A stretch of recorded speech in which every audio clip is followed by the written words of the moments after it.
So there's no death tax on inheritances in Australia, but there is effectively a sneaky death tax on superannuation that you could fall prey to if you're not careful. Basically, if your money goes to a dependent, like a spouse or an independent or a financial dependent, then the lump sum out of your super isn't taxable. But if it goes to your independent adult children, which are not considered dependents for these purposes, then it can be taxed at somewhere between 17 and 32%. Now, that only applies to the taxable component of your superannuation, not the tax-free component. But for most people, they'll have a large taxable component because that includes employer contributions, which for most of us is a large portion of our superannuation.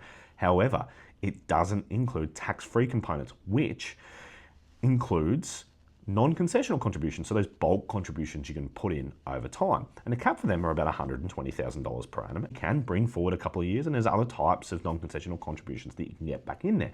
So logically speaking, that might raise the thought that what if I pull all my superannuation out, contribute it back into superannuation as a non-concessional contribution?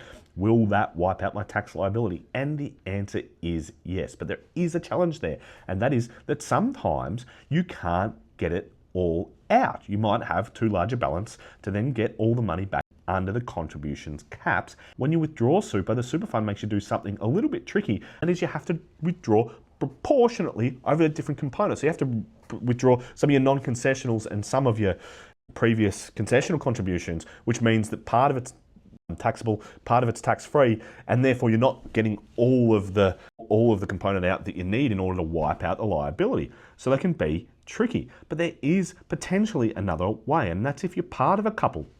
Nominate your spouse first, because that means that no matter what the components are, it's going to go to the other person tax-free because they are a dependent.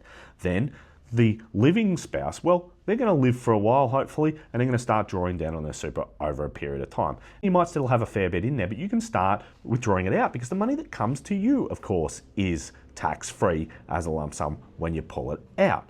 So over time, you can pull it out and you can keep it invested outside of super, and maybe it's under the tax-free threshold, or you're not paying much tax on it. Maybe you've done the numbers and you realise, well, I'd rather pay a little bit of tax now, or I'd rather get it out now, maybe give it a living inheritance, than have my kids pay 17 to 32% on it, which would be significantly more. So there's ways to reduce it. So reach out, speak to an advisor, but you need to consider it well in advance to avoid it. It's something to be proactive about, not to just sit on your hands, see your kids lose up to 30% of the superannuation that you pass on to them. Food for thought.